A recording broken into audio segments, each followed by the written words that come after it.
এই দোকানদার, একটা চা দিও তো, সাথে বিস্কিট পাউরুটি এগুলো দিও। জি ভাই, 1 মিনিট ওখান দেখি।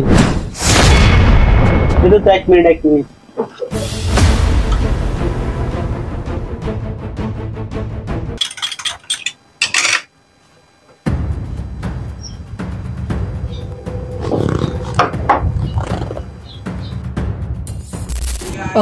পেট ভরে খেলাম, যাই এবার বাড়ির দিকে। ঠিক আছে, আমি আসি, পরে টাকা দিব।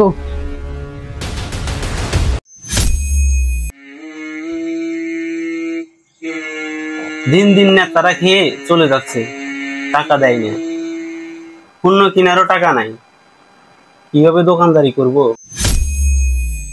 সেটাও বুঝিনি।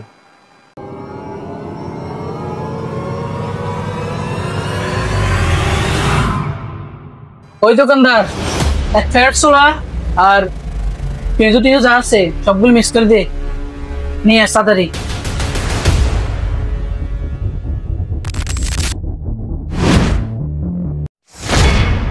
আরে করে তুই দেরি যাচ্ছ তো, তাড়াতাড়ি আন। ভাই, গত কয়েকদিনের বিল এখনো দেন নাই, আমার ঘরে চাল নাই, একটু মেহেরবানি করেন, বাকি টাকাগুলো পরিশোধ করেন, না হয় কিভাবে দোকান করব। এরে তুই কি আমাকে চিনস না?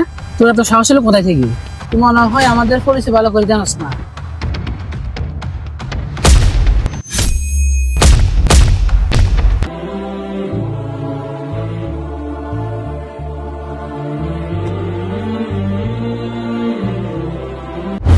রে ভাই, তোর কি হলো? কেন কাঁদতেছস? কে মারলো তোকে?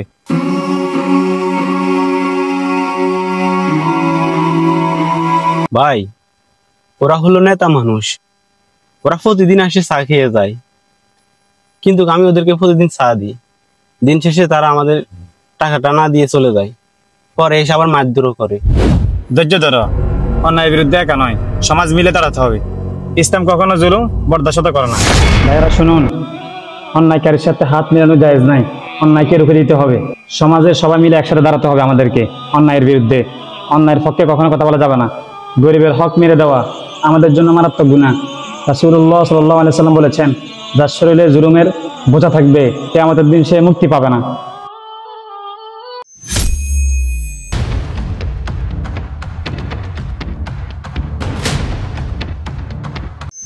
আজ আর নয়, এবার কিন্তু হিসাব চুকাতে হবে নেতা সাহেব। আরে কে রে তুই? আমার থেকে হিসাব চাইছস? না, আজকে টাকা দিতে হবে।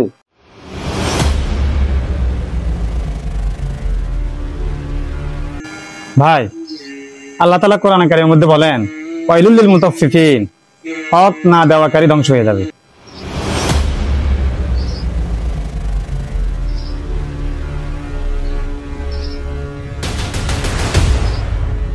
এবার কিন্তু দিয়ে দিলাম টাকা, পর আবার কিভাবে দোকান করস সেটা আমি দেখি নিব, মাথায় রাখিস।